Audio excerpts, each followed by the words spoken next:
What's good, YouTubers and YouTubettes? This is JBsports back again with another one. The Errol Spence Jr. versus Spence-Crawford saga continues. This fight has the whole welterweight division held up. Jerome Boots Ennis don't want to line nothing up. Keith One-Time Thurman don't want to line nothing up. Or their promoters don't want to line nothing up. Look at the WBA mandatory contender Matthias Jonas, who currently holds the regular WBA welterweight champion. He don't want to have nothing lined up because they're waiting to see if Errol Spence Jr. versus Spence-Crawford comes to fruition. This thing has been dragging on way too long. I'm tired of talking about it, but it still to this day has captured the boxing public imagination. With all that being said, I'm going to debunk a rumor going around saying that this fight's going to happen in January. It's not going to happen in January. Let's get that out the way. It's not going to happen in January. Jermell Charlo, who's undisputed at 154 pounds, will be taking on Tim Tszyu. That fight is locked in for January 28th. So at the earliest, Spence versus Crawford will take place February 4th. That's the weekend in between the NFL Conference Championship games and the Super Bowl. It can go down February 4th. It's not going to go down in January because even Jermell Charlo versus Tim Tszyu, that weekend we got the NFL Conference Championship games. Them games going to be taking place Sunday, so it'll be the Saturday before those games. But throughout the month of January, you will be having college football bowls and playoffs, and you'll have the NFL playoffs going on throughout the month of January. So that's not a good month to put Spence versus Crawford, especially when you already have the only attractive date in January, that being the 28th, which is already locked in for Jermell Charlo versus Tim Tszyu. So February 4th at the earliest is where we will see Crawford versus Spence if they ever come to agreement, or February 25th. February 11th is out of the question because that's Super Bowl weekend. That would be ASA 9, ASA 10, ASA 11, and ASA 12 to put that fight the day before the Super Bowl when everybody is getting ready, getting prepared for, and getting ready to throw Super Bowl parties and getting ready to do big things. The city of Arizona, people going to be at different Super Bowl functions, so you ain't going to get no good pay-per-view buys in the state of Atlanta. My bad, in the state of Arizona. You know, the fight is going to be taking place right outside of Phoenix, home of the Phoenix Cardinals. My bad, the Phoenix, home of the Arizona Cardinals. My bad, the Arizona Cardinals. And, you know, people at that city, they're going to be at different parties and different functions.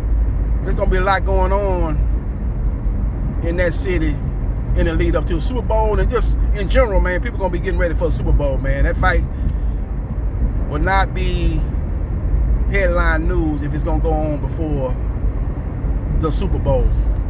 So we will see what happens, and we will see what transpires. You know, boxing don't be getting headline news anyway, but I'm just saying, if you want to maximize the exposure for this fight, you want to maximize the publicity for this fight, you cannot put this fight the day before the Super Bowl. So I think February 11th is out of the equation. And the very next weekend, you got the NBA All-Star game. That whole weekend, you got things going on. You got the three-point shooting contest. You got the slam dunk contest going on that Saturday. The day before that Saturday, you had a celebrity All-Star game, and you have the rookies versus the second-year players All-Star game going on that Friday night. So that whole weekend is all about the NBA All-Star celebrating their stars of their league. So I don't think that's a good weekend to have that fight either. So I think you will try to put it on the week after the NBA All-Star weekend, but you won't be going head up with anything that is major going on in any other sport. So we will see what happens, and we will see what transpires, but forget about this fight taking place in January. Anything you heard about this fight going down in January is fake news. It's not happening in January. This fight might not happen at all, quiet as kept. You know what I'm saying? This fight might not even happen at all.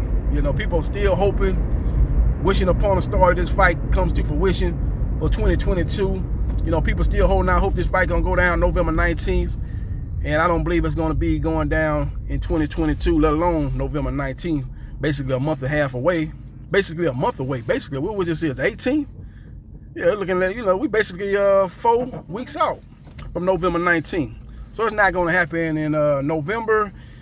And at the earliest, it'll be happening in 2023. February 4th should be the date that the PBC should be locking in this fight if they come to agreement. So we will see what happens. We will see what transpires. Now, Tank Davis taking on Ryan Garcia. Now, if that fight gets finalized, that fight will be going down December 17th on Showtime pay-per-view. Maybe the Zone will be a part of the pay-per-view event, or maybe they get the second fight if they do a 2-fight deal. They're trying to work that out right now. They're trying to work through those details and get the TV network and promotional deals lined up. But both fighters have agreed, and the fight is on tap to take place December 17th. And from what I'm hearing, it's going to happen in the ATL, State Farms Arena. So we will see what happens, and we will see what transpires. Now, Tyson Fury is going to be fighting Fury-Chisora, and I don't understand why this fight is going down. This is a meaningless fight.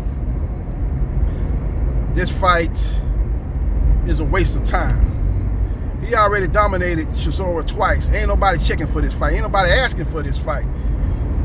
You know, once AJ was pump faking and he didn't really want to fight, or his team didn't want to fight, he didn't push his team to try to make the fight. Like Ryan Garcia pushed Golden Boy to make the Tank Davis fight. Golden Boy wasn't really crazy about making the Tank Davis fight, but Ryan Garcia said, I ain't trying to hear nothing what you got to say. Make the fight. Make the fight or you're going to have problems with me. And it looked like they trying to make the fight. Same could be said for Errol Spence Jr. The PBC, I think they was trying to work on the fight in good faith, but due to the negotiation tactics by Spence-Crawford and his team, man, I think the PBC probably would have been walked away from this fight, but Errol Spence Jr. say, I'm not trying to fight nobody else at 147, make the Crawford fight. Anthony Joshua needed to go to Matchroom Boxing when he heard things would look like they was getting ready to fall apart between the two sides. He should have went to Eddie Hearn and went to Papa Hearn, Barry Hearn, and told them, make the fight. I'm not fighting nobody but Tyson Fury. Make the fight. And that's called having faith in yourself. That's called having faith in your ability. That's called really wanting to fight. But AJ ain't never had that type of mindset. He always let Matchroom set the table up, get the plates out, get the forks and spoons out. He just sit down and eat. He ain't got to worry about nothing but sitting down and eating. He ain't got to worry about how the food was prepared and what ingredients they use in the food. He's just gonna sit down and eat. So he let Eddie Hearn and them take care of everything. They do all they talk. They do all the talking for him. He ain't got to talk. He just got to show up for fight week, and then get in the ring on fight night and fight. He ain't got to do too much else. Eddie Hearn gonna do all the talking. He gonna talk trash to the opponent that AJ's fighting, stuff like that. He ain't nothing but a promoter. I ain't never seen nothing like this before. You don't never see Al Heyman out here. Bob Arum gonna promote the fight, but he ain't out here talking trash to the opponent and all this, that, and the third like Eddie Hearn be doing. It's absolutely ridiculous.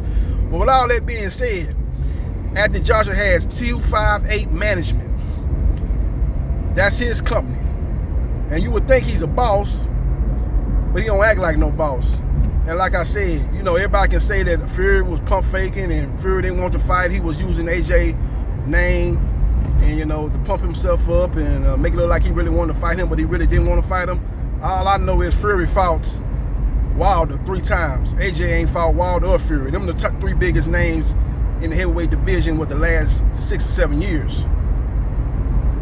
I ain't gonna say the last 6 or 7 years, the last 5 years, those are the 2 biggest names. Well, I guess you're going to put 6 or 7 years because Fury go before them because he was fighting Vladimir Klitschko. So the last 6 or 7 years, this heavyweight era, the heavyweight division been 3 deep, and it's been Anthony Joshua, Tyson Fury, and Deontay Wilder.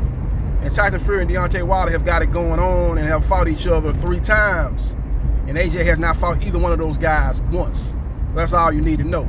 So we will see what happens, and we will see what transpires. Follow me on Facebook, Gerard.Briscoe.3551. Like, share, and subscribe to JB Sports. The man, the myth, the legend. And I holla.